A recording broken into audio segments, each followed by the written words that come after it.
kasih.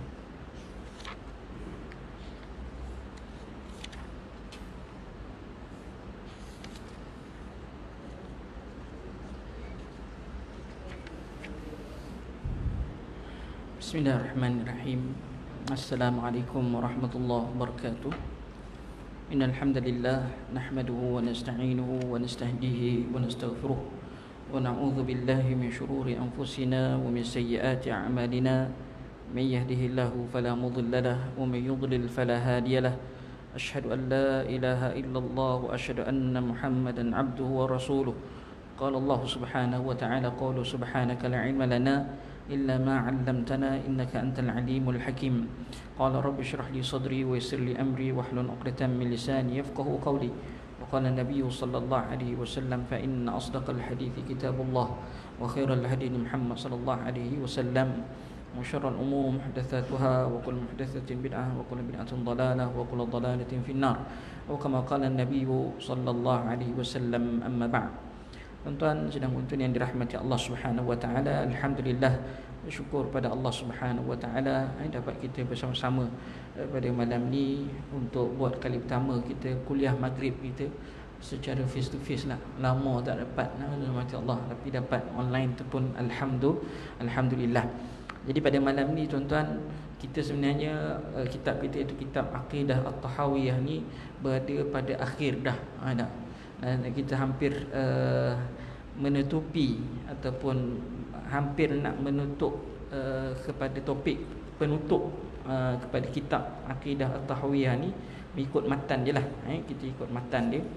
Dan matan yang sebelum akhir ni ialah wala nusaddiqu kahinan wala urrafa wala man yad'i syai'an yukhaliful kitab wa sunnah wa ijma'al ummah. Kita tidak mempercayai tukang bomoh, tukang ramal, dan tidak juga orang-orang yang mendakwa perkara-perkara yang bertentangan dengan Al-Quran dan Sunnah Nabi SAW. Muka surat 402. Alhamdulillah, rahmati Allah Subhanahu wa taala, diam tak diam kita dah masuk bulan Syaban. Kita dah masuk seminggu yang pertama bulan Syaban, dah masuk minggu kedua dah, ataupun dah masuk minggu kedua. Dah masuk minggu kedua belum? Syaban belum Dan alhamdulillah, yang mana puasa tu teruskan puasa, katakan tidak ada larangan untuk puasa hari-hari biasa, Isnin ke Khamis ke Selasa ke Rabu ke, hatta Sabtu Ahad pun tidak ada masalah, tak ada larangan secara umumnya, rahmati Allah. Tapi saja-saja semata-mata nak ada tujuan tertentu nak puasa hari Sabtu, hari Ahad tu bab lain, rahmati Allah. Tapi secara umum tidak ada larangan untuk nak puasa mana-mana hari dalam bulan Syaban. Cuma kalau puasa hari Isnin lebihlah sikit, katakan, sebab bukan hanya kerana bulan Syaban, tetapi tuan-tuan mati Allah kerana hari Isnin. Sama juga dengan hari Khamis, sama juga dengan hari putih 13, 14, 15. Kita kata nurun ala nur, cahaya di atas cahaya, maknanya ganjaran lebih lagi. Ganjaran lebih. Kerana lebihnya kenapa? Kerana Syaban itu sendiri, dan kerana hari Isnin, kerana hari Khamis, kerana hari putih itu, puasa Isnin, puasa Khamis, puasa hari putih itu ada kelebihan tersendiri. Mesti warid dalam hadis Nabi SAW. Siapa mampu buat silakan, katakan. Siapa mampu buat silakan. Dan Nabi paling banyak Nabi puasa seperti mana thabit dalam hadis Nabi SAW, paling banyak Nabi puasa pada bulan Syaban. Paling banyak Nabi puasa pada bulan Syaban. Jadi sama-samalah mana yang mampulah, kata tak. Bukan kata kita paksa wajib orang puasa, tidak, katakan. Tapi kita boleh puasalah, kata. Setakat yang kita mampu. Kadang-kadang ada meeting, ada apa, tak mampu tak puasa, tak ada larangan. Tak ada kata sekatan, tak ada kata berdosa ke tidak. Dapat puasa sehari bulan Syaban tu pun dah cukup baik dah. Kalau tak puasa Ustaz bulan Syaban macam mana Ustaz? Tak ada kata berdosa. Tidak ada kata berdosa, ulama tak kata pun berdosa. Jadi cuma kita kata rugilah, katakan, apabila hari yang baik itu berlalu tanpa apa-apa amalan yang kita lakukan. Mudah-mudahan Allah taufikkan pada kita semua untuk memudahkan melakukan amal ibadah. Tuan-tuan yang dirahmati Allah Subhanahu wa taala, pada malam ni kita nak sambung pengajian kita, kitab kita iaitu kitab Aqidah Tahawiyah. Sebelum kepada penutup, selepas ini penutup dia. Lepas ni ada penutup. Tak jauh dah, ada dua topik lagi adalah terus kepada penutupnya. Tapi kita lihat topik pada malam ini, wala nusaddiqu kahinan wala urrafa wala man yadda'i syai'an yukhaliful kitab was sunnah wa ijma'il ummah. Maknanya tuan-tuan mati Allah Subhanahu wa taala, kita tidak percaya kepada tukang telik, tukang ahli nujum, dan juga tidak juga kepada orang yang mendakwakan sesuatu yang bercanggah dengan Al-Quran dan sunnah Nabi sallallahu alaihi wasallam. Kita sebagai ahli sunnah wal jamaah tak boleh percaya benda-benda yang karut-marut dengan nama Allah, kahin ataupun urraf.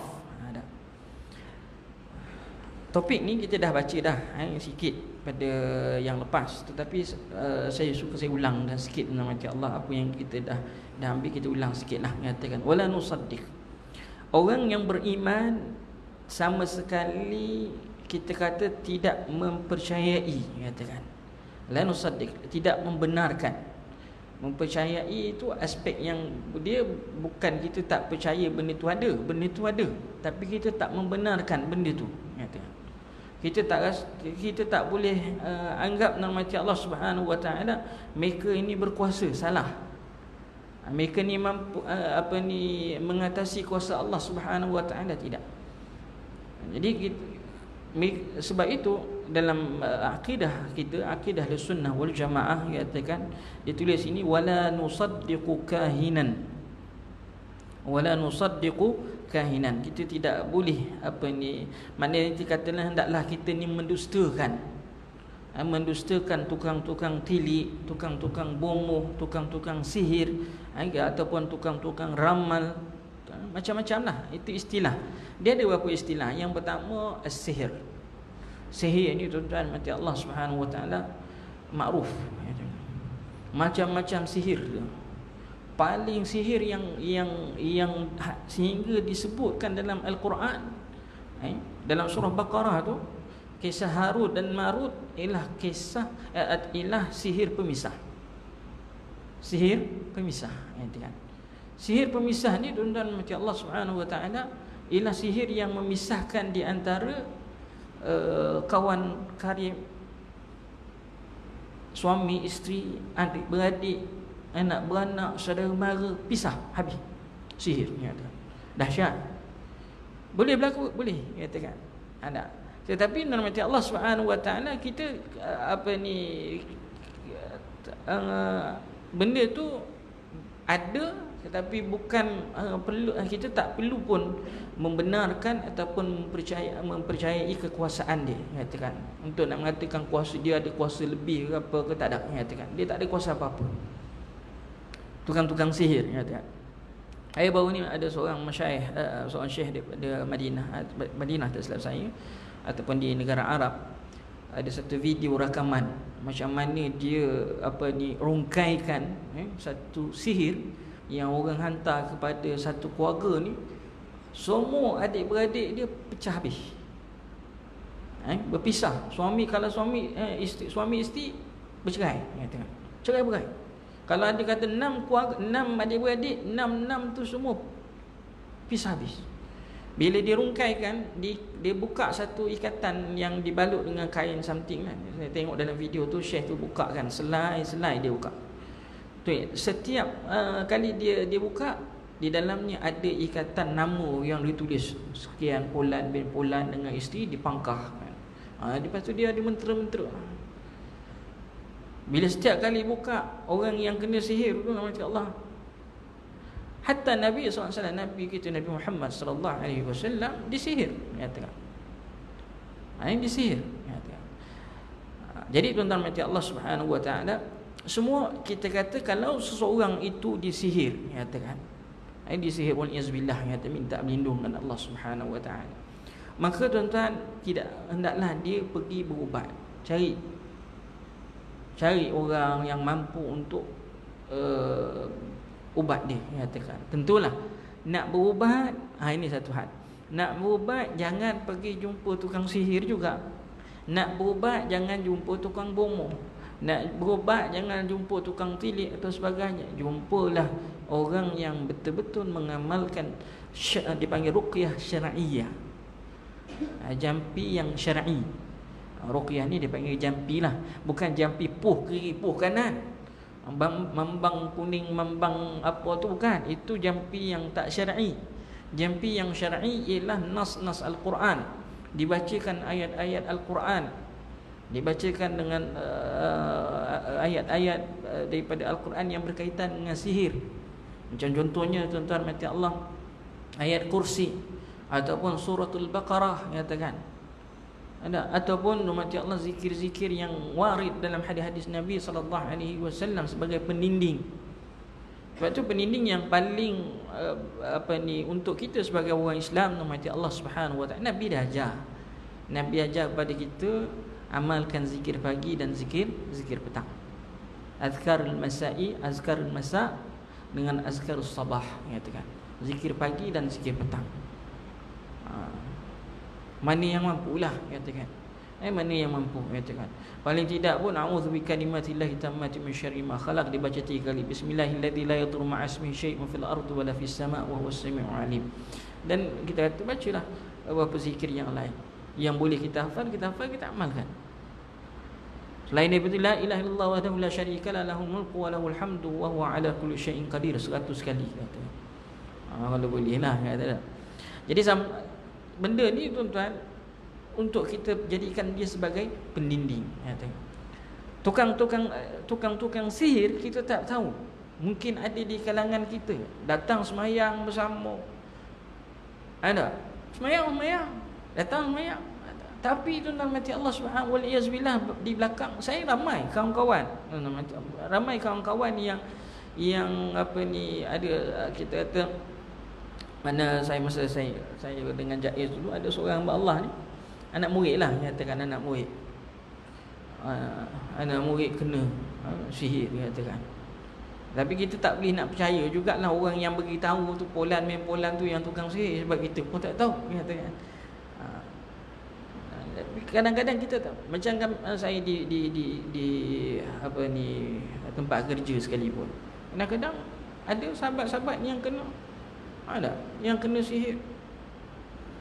Ini ada setengah orang yang bila dia tidak puas hati, maka dia kembali kepada sihir dan beramal dengan sihir. Tuan-tuan mati Allah Subhanahu wa taala, dianggap ta'awun, maknanya bekerjasama dengan syaitan ataupun benda buruk. Wa ta'awanu 'alal birri wat taqwa wa la ta'awanu 'alal itsmi wal 'udwan. Bahkan kalau kita tengok sihir ni, dia lebih dahsyat daripada yang lain-lain. Dia lebih dahsyat daripada kita kata tok bomoh, tukang telik, ataupun tukang ramal.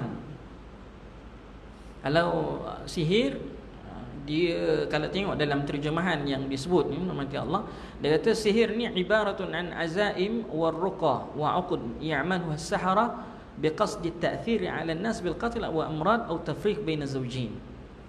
Dia kata sihir ni satu ibarah yang kita tergolong dalam bentuk jampi serapah. Jampi serapah ataupun ikatan tali ikat, yang dilakukan oleh tukang-tukang sihir untuk memberi kesan kepada orang.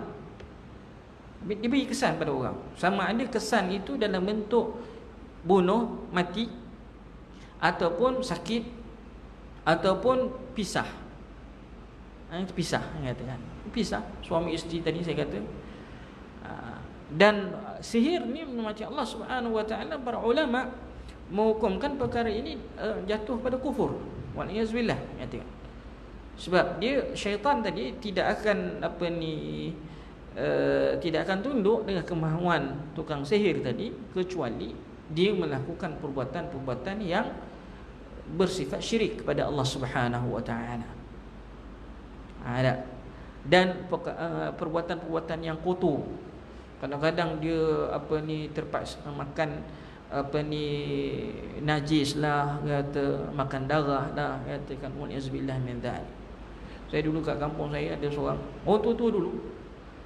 Dulu katakan, dengar-dengarlah cerita ni, orang cerita-cerita kat kampung katakan, ada orang tua dulu nak buka hutan dulu, nak masuk, nak jadi kita kata peneroka kan. Nak masuk hutan, nak angkat orang perempuan boleh angkat kayu balak, tuan-tuan. Mana kita bayangkan kalau orang perempuan angkat kayu balak, macam mana orang perempuan ni angkat kayu balak, kata. Jadi tapi dia ada beramal dengan ni lah, katakan apa ni, ilmu kebal ke apa ke, mati Allah a'lam. Tapi ada amalan-amalan yang mereka lakukan untuk dapat ilmu tersebut, untuk dapatkan perkara tersebut, melakukan perkara kufur, meletakkan Al-Quran dalam lubang jamban, misalnya kata waliyazbillah, menulis ayat-ayat Al-Quran dengan najis, menulis ayat-ayat Al-Quran secara taktik, maknanya potong. Alhamdulillahirabbil alamin itu ditulis alif, lam, ha, ceraikan. Itu semua adalah bentuk sihir. Dibuatkan tulisan apa ni, ayat Al-Quran dalam bentuk-bentuk tertentu. Ada tu kita kata jangan sampai jadi orang kata buat ustaz buat azimat, katakan azimat, tapi perbuatan itu adalah salah, bercanggah dengan syariat. Kadang-kadang saya jumpa, kadang-kadang kereta ustaz pun siapa naik kereta ustaz. Saya pernah naik kereta, ada ustaz-ustaz kawan-kawan katakan, buka dia punya apa yang penghadang cahaya tu, apa dia panggil apa? Apa dia? Nama-nama dah setelahnya tu kan, yang penutup cahaya tu, buka je belakang dia tu ditampal. Dia tampal azimat. Azimat je bentuk macam-macam lah, segitiga, lepas tu ada bentuk harimau lah, apalah. Apa, tengok apa yang ditulis.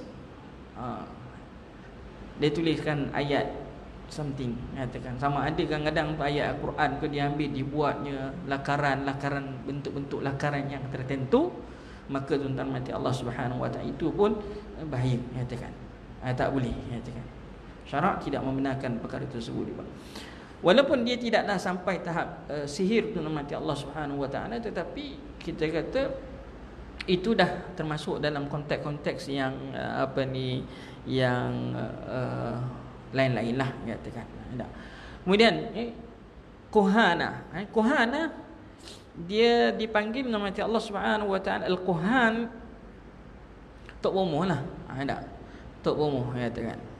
Tok bomoh ni dia kalau istilah yang disebutkan ini, al-Kihana iddia ilmul ghaib biwasitati istikhdamil jin. Kalau kita panggil tukang tilik lah. Tukang tilik. Tukang tilik. Tukang tilik. Urraf. Tukang tilik ataupun dia ada tukang tilik ni ada dua.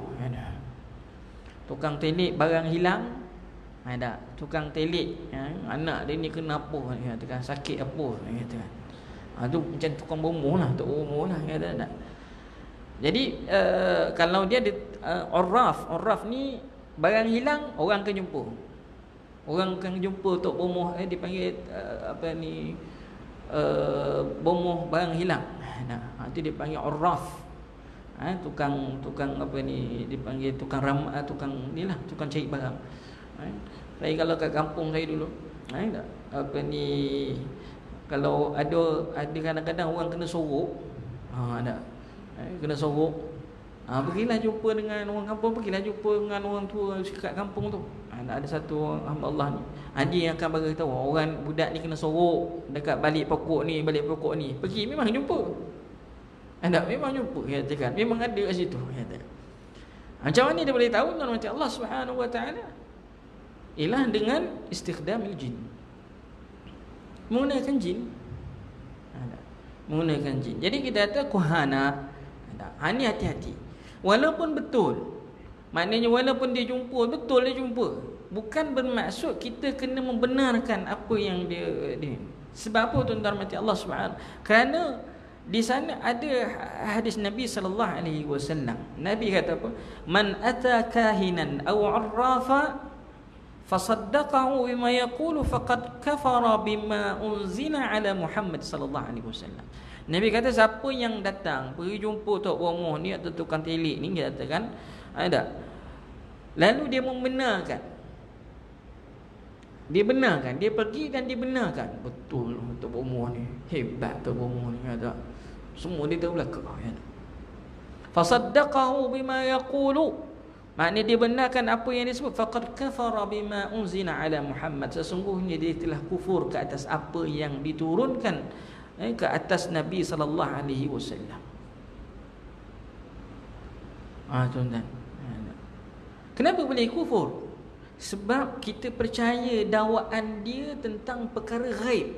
Wala ya'lamul ghaiba illa Allah. Tak ada siapa tahu benda ghaib kecuali Allah Subhanahu Wa Taala. Bila dia mendakwa dia tahu perkara ghaib, katakan, tuan-tuan, maka dia telah menyerupakan dirinya dengan Allah Subhanahu Wa Taala. Dan perbuatan itu syirik. Perbuatan itu syirik. Nabi tidak kita kata kita bila cakap tentang syurga, kita cakap tentang perkara ghaib. Kalau kita, sebab itu bila kita bercakap dengan perkara ghaib, kita tidak boleh bercakap kecuali ada sandaran kepada Al-Quran dan Sunnah Nabi SAW. Maknanya kita sandarkan kepada wahyu.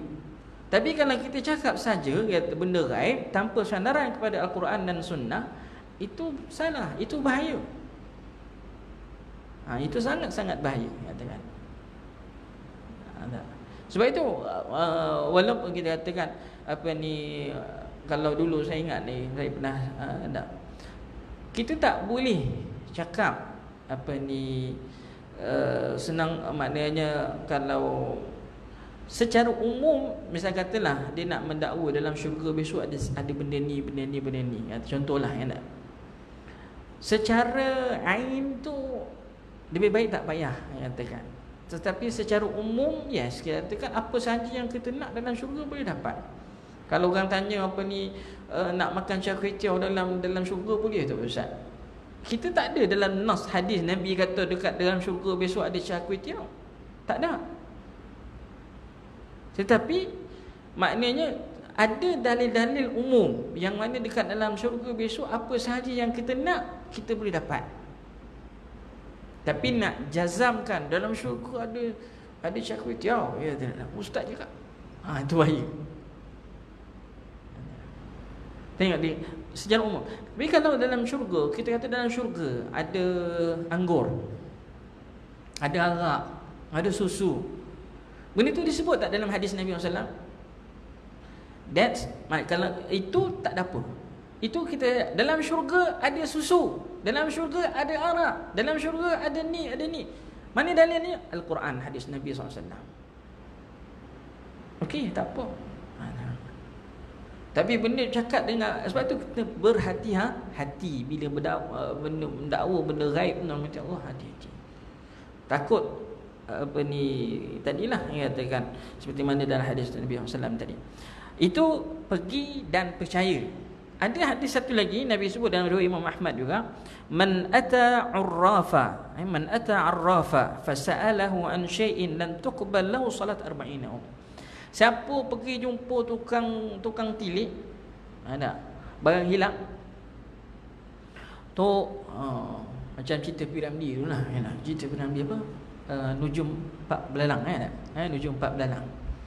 Kata 4 belalang katakan, tolonglah telik-telikkan dekat air mana saya punya lembu, mana kambing, tak nampak, alamat nak mati. Jadi perbuatan itu dipanggil urraf, dalam istilah bahasa Arab dipanggil urraf, maknanya menilik barang kat mana. Kita tak usah percaya, tanya je, pergi jumpa, tanya. Tok Bomoh, barang saya ni kat mana? Agak-agak kereta saya hilang. Kat mana saya boleh jumpa? Tok Bomoh pun dah ditanya. Kita tanya, setakat tanya je tuan-tuan, pergi tanya. Apa hukumnya? Man ata urrafan fasa'alahu, siapa yang pergi jumpa tukang tenung tadi, tukang telik tadi, dia katakan fasa'alahu, lalu dia tanya an syai'in, tentang benda yang dia nak cari itu, lam tuqbal lahu salat 40 yawman, salatnya tak diterima oleh Allah Subhanahu Wa Taala selama 40 hari. Ini Nabi sebut dalam hadis sahih. Itu dipanggil urraf. Ada kita kata yang lain-lain tu ada lagi, contohnya tentang mati Allah kata tanjim. Ni ahli nujum lah. Ahli nujum ni dia tengok bintang, telik bintang. Tengok bintang beralih je, gini, ni gini, ni gini. Itu pun menurut Allah Subhanahu Wa Taala adalah perkara yang dilarang oleh syarak. Allah jadikan bintang bukan nak menunjukkan apa-apa akan berlaku, tidak. Allah jadikan bintang, nama Allah sebut dalam Quran, yang kita perlu percaya ialah dalam Al-Quran Allah sebut walaqad zayyana as-samaa'a ad-dunya bimasabiha wa ja'alnaha rujuman lisyayatin. Hak tu yang kita kena percaya. Bukanlah kita kata bintang tadi membawa maksud tertentu, perkara akan datang berlaku. Tak nak. Siapa yang mendakwa peralihan bintang ini dengan Allah menyebabkan akan berlakunya satu perkara gaib, perkara-perkara yang akan berlaku, maka perbuatan itu dianggap bertentangan dengan syarak. Tak boleh percaya. Tak boleh percaya. Yang kita kena percaya ni, walaqad zayyana as-samaa'a ad-dunya, kami jadikan bintang-bintang itu sebagai perhiasan langit. Waja'alnaha rujuman lisyayatin, dan kami jadikan bintang tadi rejaman kepada syaitan-syaitan. Tu kita kena percaya. Sebab apa dalam Quran sebut? Ataupun sebagai pemandu arah. Bintang itu sebagai pemandu arah. Yes, memang ada bintang. Kalau kita tengok langit, kita katakan ada satu ada 3 bintang dia tegak je tuan-tuan. Dia memang ada penunjuk arah. Tak? Arah utara kalau saya tak pasti katakan, tapi memang ada katakan. Itu memang disebut dalam ni sebagai penunjuk arah. Yes. Tapi untuk nak beritahu masa apa akan berlaku, akan datang disebabkan perubahan-perubahan, kan dulu benda ni biasa berlaku dalam masyarakat. Ada setengah-setengah tu mendau. Ada kadang-kadang yang jenis kalau barat tu dia lempar tulang tu kat ni pun, itu pun termasuk ahli nujum juga. Sebab dia back kepada bintang.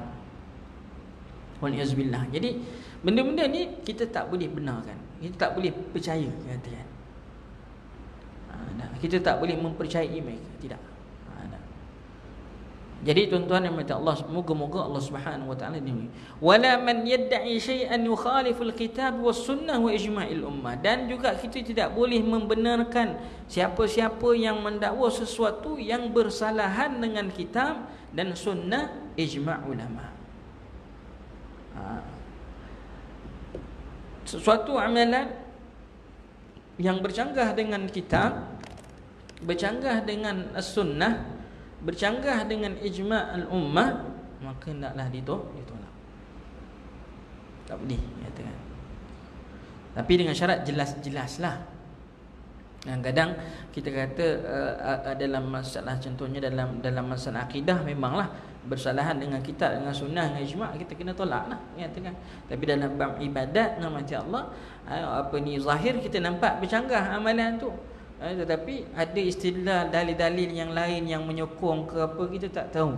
Jadi sebab itu dalam masalah fiqh dia lain sikit. Kalau dah jelas-jelas benda tu bersalahan dengan Al-Quran dan Sunnah, dan kita tolak. Tapi kalau benda tu masih lagi tertakluk dalam konteks khilafiyah, berselisih faham, perselisihan ulama', maka tentang mati Allah diraikan kata. Sebab itu Imam Ahmad rahimahullahu ta'ala, dia kita kata bila lihat orang yang melakukan amalan ibadah bersalahan dengan apa yang kita amalkan, tetapi kita tahu amalan itu khilaf, ada perselisihan faham di sisi ulama', maka dikategorikan perkara itu tidak termasuk dalam amar ma'ruf nahi munkar. Tak boleh masukkan di dalam amar ma'ruf nahi munkar. Sebab itu bila dalam konteks amar ma'ruf nahi munkar ini, kalau kita belajar dalam usul dakwah, kita ambil katalah pergi belajar konon-konon sekarang ni kan banyak diploma eksekutif pengajian Islam dekat UM ke mana kok, ada banyak orang buat diploma eksekutif kan sekarang pengajian Islam. Ambil usul dakwah. Dalam usul dakwah kita kata kita belajar bla bla bla, kita kata syarat-syarat nak amal ma'ruf nahi munkar. Antaranya ialah dia sebut bukan kita kata bukan perkara yang dikhilafkan oleh para ulama. Kalau benda tu khilaf ulama, kita tak boleh nak amar ma'ruf nahi munkar. Nak cegah dia, nak larang dia tak boleh. Nak nahi munkar tak boleh, kata. Sebab benda tu khilaf isi ulama. Tapi kalau benda tu jelas bercanggah, yes. Ada bercanggah, betul, jelas bercanggah, maka kita halang. Kadang-kadang dia yang jadi isunya apabila orang mengambil sewenang-wenangnya menyatakan benda ni khilaf. Untuk orang awam kan, dia mudah je ambil cara, dia kata ni khilaf, ni khilaf ulama, dia kata kan. Tak juga. Tak. Kata dalam bait syair, satu bait syair dia kata, laisa kullu khilafin jaa mu'tabara walakinnal khilaf lu haddin minan nazar. Maka semua khilaf itu boleh diambil iktibar, maknanya boleh diterima. Tapi khilaf yang benar-benar bersandarkan kepada Al-Quran dan sunnah Nabi SAW, yang betul-betul mu'tabar, baru boleh katakan haddin minan nazar, kata baru bila ada sandaran betul cara ambilannya daripada Al-Quran dan sunnah, yes, katakan khilaf ada, khilaf baru ada diterima khilaf tersebut. Jadi tuan-tuan yang dirahmati Allah Subhanahu wa taala, seterusnya kita kata wala nusaddiqu kahinan wala urrafa wala man yad'i syai'an yukhalif al-kitab wa sunnah wa ijma'il ummah. Kemudian dirahmati Allah, seterusnya kita lihat kata Imam Tahawi lagi, kesatuan adalah benar dan perpecahan adalah salah. Wa naral jama'ata haqqan wa sawaba wal furqa zayghan wa azaba. Kata Imam Tahawi lagi, kami berpendirian, mana kita ni semua ahli sunnah wal jamaah mesti berpendirian bahawa perpaduan itu adalah betul dan benar, sebaliknya perpecahan adalah penyelewengan dan seksa dengan azab. Tuan-tuan yang dirahmati Allah Subhanahu wa taala, orang Islam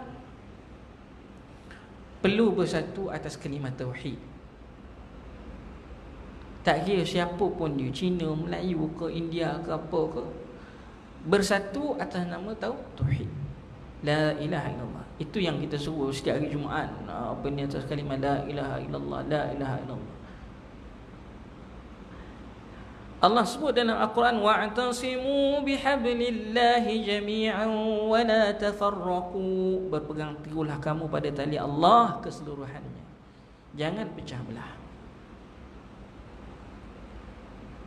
Pecah belah jangan.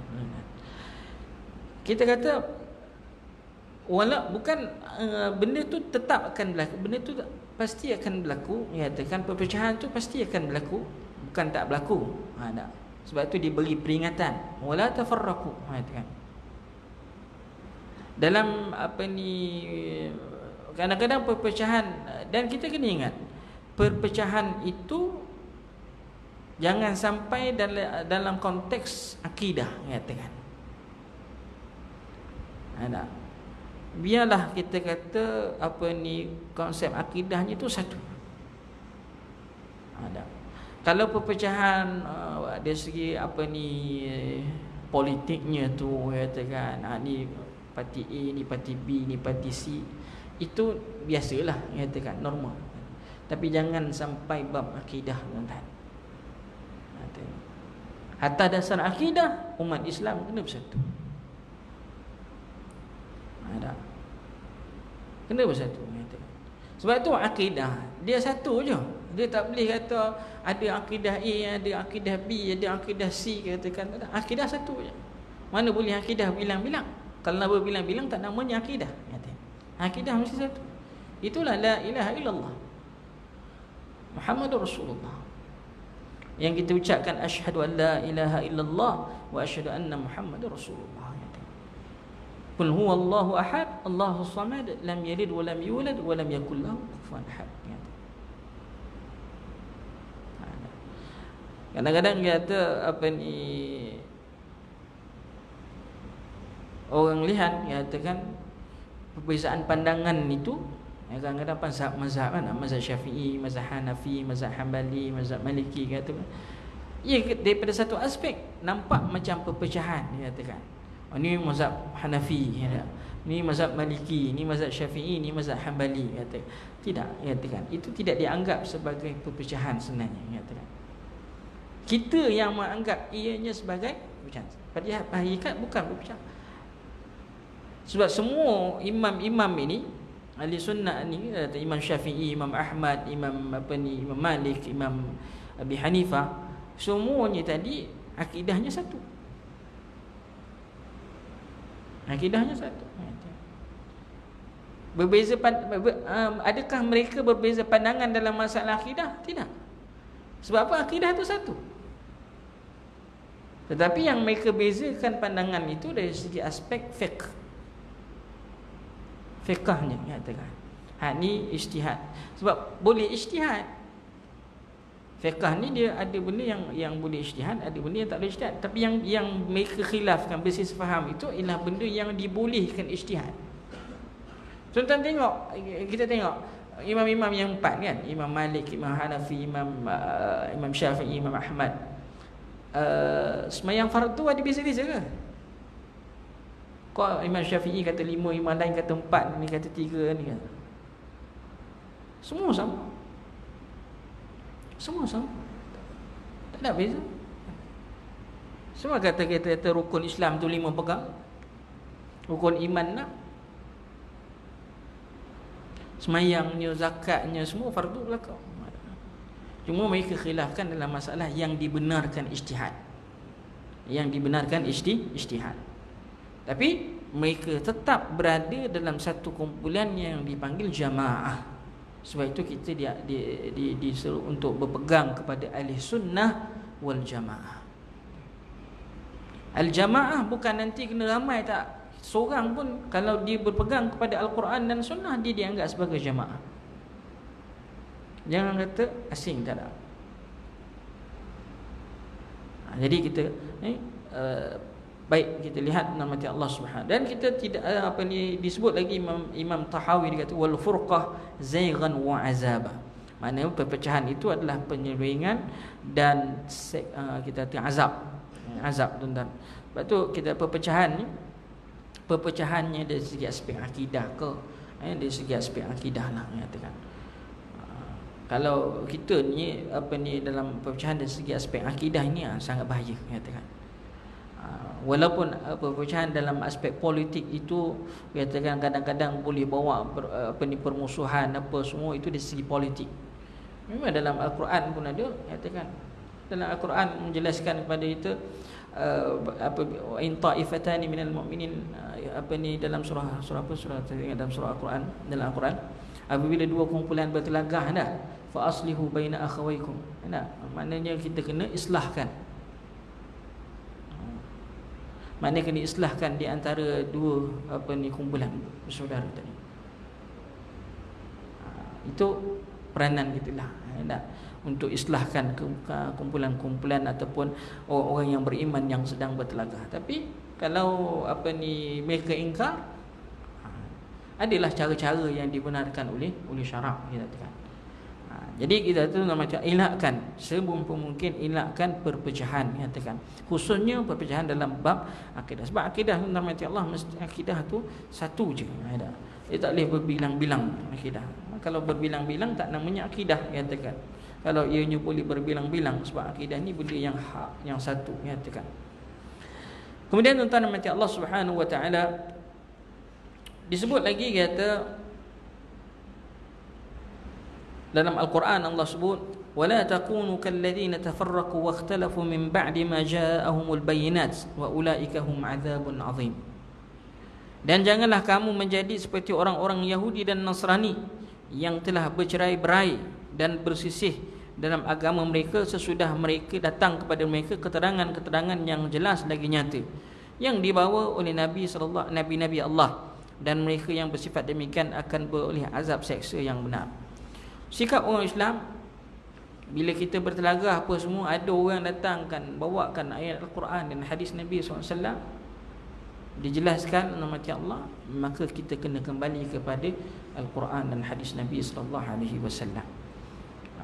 Kena kembali kepada Al-Quran dan sunnah, seperti mana Allah sebut dalam Quran tadi surah Ali Imran, wa'tasimu bihablillahi jami'an wa la tafarraqu. Mudah-mudahan tuan-tuan mati Allah, kita kembali ataupun kita berpegang kepada yang hak, itu sentiasa. Dan terakhirnya tuan-tuan mati Allah, dalam kitab ni dia kata wa dinullahi fil ardi was samai wahid wa huwa dinul Islam. Dan agama Allah di atas muka bumi ni, baik bumi ke baik di langit ke, satu je. Ada satu je katakan. Ada, iaitu agama Islam. Innad dina indallahi Islam. Sesungguhnya agama yang di sisi Allah itu ialah Islam. Tak ada agama lain. Carilah agama lain, tak ada. Yang diridai oleh Allah Subhanahu wa taala hanya Islam. Wa raditu lakumul Islam madinah. Inilah hari ini dakwaan tu banyak. Orang kata agama ni lah. Jadi kat orang Melayu pula ada pula nama lain. Nama agama lain pula. Konon-konon bawa konsep ni lah. Ada. Jadi berhati-hati, katakan akhir zaman. Wa raditu lakumul Islam madinah, dan aku redha bagi kamu Islam itu sebagai agama. Wa huwa bainal ghulu wat taqsir. Di antara ghulu dengan disebut sini di antara ghulu, orang Islam itu di antara ghulu melampau, taksir makna terlalu longgar, katakan. Antara menyerupakan Allah dengan makhluk dan menafikan langsung sifat-sifat Allah Subhanahu wa taala, itu ta'til. Antara paksaan mutlak kepada manusia iaitu Jabariyah, dan manusia berkuasa mutlak Qadariyah. Dan antara merasa aman daripada azab Allah dan putus asa daripada rahmat Allah Subhanahu wa taala. Inilah kita kata agama Islam yang mana ummatan wasatan litakunu syuhada 'alan nas. Umat yang mutawassit. Mutawassit. Jadi tuan-tuan yang dirahmati Allah Subhanahu wa taala, kita kena ingat, katakan jangan terlalu ghulu sangat. Kita kata jangan sampai ghulu, jangan sampai longgar, jangan sampai kita menyamakan Allah Subhanahu wa taala dengan makhluk, jangan sampai kita menafikan sifat-sifat Allah Subhanahu wa taala, jangan sampai kita kata kita ni terpaksa buat semuanya, katakan, ataupun jangan kata kita ni manusia berkuasa mutlak. Mana umat Islam berada di tengah-tengah. Berada di tengah-tengah. Jadi tuan-tuan macam Allah, wallahu a'lam. Dah masuk waktu tu azan. Silakan azan dahulu, kemudian kita sambung sikit lagi sebagai penutup kita mengakhiri kitab ni, tuan-tuan macam Allah Subhanahu wa taala.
Baik. Baik. Tadi ayat Quran nama Allah Subhanahu wa taala, Allah sebut wa in ta'ifatani minal mu'minina iqtatalu fa aslihu bainahuma. Ada fa aslihu bainahuma. Dan jika dua puak daripada orang-orang yang beriman berperang, maka damaikanlah antara kedua-duanya. Surah Al-Hujurat ayat 9. Baik, yang terakhirnya tentang mati Allah Subhanahu wa taala, kata Imam At-Tahawi dan terjemahan dia sebagai penutup kitab ni tuan-tuan, inilah mana keseluruhan daripada awal kitab sampailah akhir ni. Dia kata inilah adalah agama dan akidah Islam, ada akidah kami ahli sunnah wal jamaah, zahir dan juga batin. Kami berlepas tangan kepada Allah daripada pegangan yang bertentangan dengan apa yang kami nyatakan dan jelaskan. Kami memohon kepada Allah agar ditetapkan di atas keimanan dan mengakhiri hayat kami di atas dasar tersebut.